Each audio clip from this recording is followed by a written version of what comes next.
तो ये दो तस्वीरें इस वक्त आपके लिए टीवी स्क्रीन पर, और ये दोनों तस्वीरें आज की बहुत अहम तस्वीरें हैं।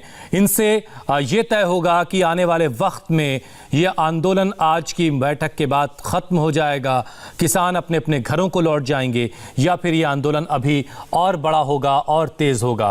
8 तारीख के लिए किसान नेताओं ने भारत बंद का भी ऐलान कर रखा है।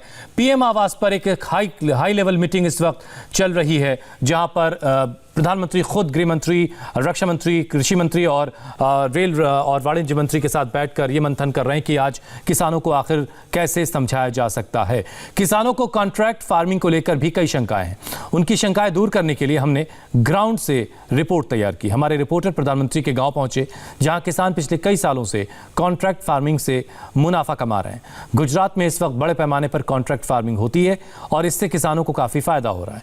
कॉन्ट्रैक्ट फार्मिंग में रिस्क कम और किसानों की इनकम काफ़ी बढ़ी है।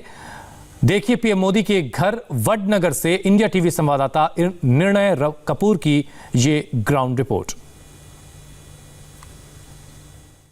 उत्तर गुजरात में आलू यानी पोटैटो की बुआई का सीज़न शुरू हो चुका है और अगर आप देखेंगे यहाँ खेतों में, अगर वडनगर से आप चलना शुरू करें बीजापुर की तरफ और आगे हिम्मतनगर की तरफ, तो पूरे रास्ते में आपको लगभग हर खेत में इसी तरह से आलू बोए हुए नज़र आ जाएंगे इस वक्त। और मैं आपको बता दूं, इसमें से 90% जो आलू हैं, आलू की बुआई जो है वो कॉन्ट्रैक्ट फार्मिंग के तहत की गई है।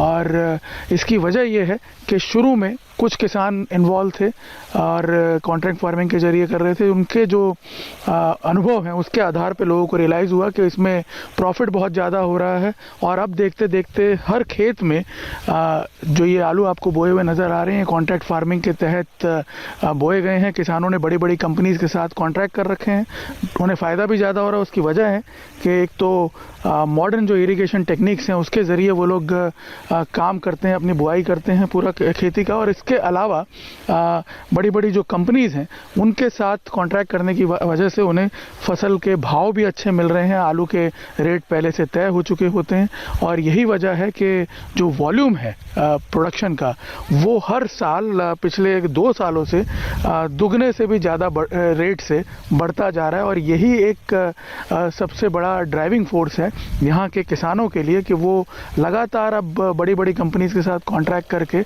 आलू की फसल में ज़्यादा इंटरेस्ट ले रहे हैं उसकी बुआई करने में, और उसका फ़ायदा भी उन्हें मिल रहा है। उनका ये मानना है कि ये काफ़ी सरल प्रक्रिया भी है, क्योंकि कंपनीज़ के साथ पहले से सारी चीज़ें तय हो जाती हैं। फसल बर्बाद हो जाने के कंडीशन में भी उनके पास कई तरह के प्रोटेक्शन मौजूद हैं जो कि कॉन्ट्रैक्ट में पहले से दर्ज कर दिए जाते हैं। तो आप अंदाज़ा लगा सकते हैं कि ये अनुभव जो है वो दूसरे किसानों के लिए भी काफ़ी प्रेरणादायक हो सकता है, क्योंकि अगर पहले से चीज़ें क्लियर हो जाएं कंपनीज़ के साथ। और सबसे बड़ी बात यह है कि जो एफपीओ यहाँ पे काम कर रहा है, कृषि धन प्रोड्यूसर कंपनी जो है, वो इनको साथ में मिलकर के गाइड करती है और कंपनीज़ और किसानों के बीच में अगर कोई डिस्प्यूट भी है तो उसमें भी इंटरवीन करके उनकी मदद करती है। यानी फ्यूचर बड़ा साफ है कि आने वाले दिनों में अगर आपको किसानों का ज़्यादा से ज़्यादा बेनिफिट करना है तो इसी तरह के एफपीओज़ और किसान संघ बना करके आप कंपनीज़ के साथ डील कर सकते हैं। इससे आपकी बार्गेनिंग पावर भी बढ़ेगी और सबसे बड़ी बात यह है कि आपके जो राइट्स हैं उसको भी आप अच्छी तरह प्रोटेक्ट कर पाएंगे। ये किसानों को यहाँ पे बड़ी अच्छी तरह से रियलाइज़ हो चुका है। निर्णय कपूर ने वडनगर में कॉन्ट्रैक्ट फार्मिंग करने वाले कई किसानों से भी बात की है। सुनिए वो क्या कह रहे हैं। जो भी फसल हमारी होती है आलू की, उसके पेमेंट के बारे में हम लोग सेफ रहते हैं। पहले से हमको मालूम होता है कि भी इतना मतलब पेमेंट हमको मिलने वाला है। कई बार ऐसा होता है कि आलू की फसल तैयार होने के बाद उसका दाम बहुत कम रहता है मार्केट में। तो हम लोग देखते हैं कि कई बार कुछ सालों पहले किसान वो रास्ते पे खुला छोड़ देते थे आलू, दाम बहुत कम होने के वजह से। लेकिन अभी कॉन्ट्रैक्ट फार्मिंग क्या है कि आपका जो दाम है वो पहले से तय है, तो आप एक तरफ से सेफ महसूस होते हैं कि दाम के बारे में आपको कुछ चिंता करने की ज़रूरत नहीं है।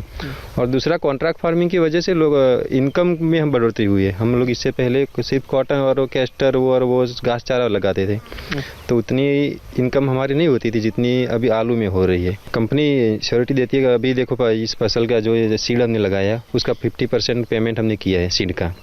तो मान लो कि अभी जर्मिनेशन पूरा नहीं हुआ, अभी तो जर्मिनेशन हो गया इस खेत में तो, लेकिन अभी जर्मिनेशन पूरा नहीं हुआ और सीड फेल हो गया, वो बिगड़ गया।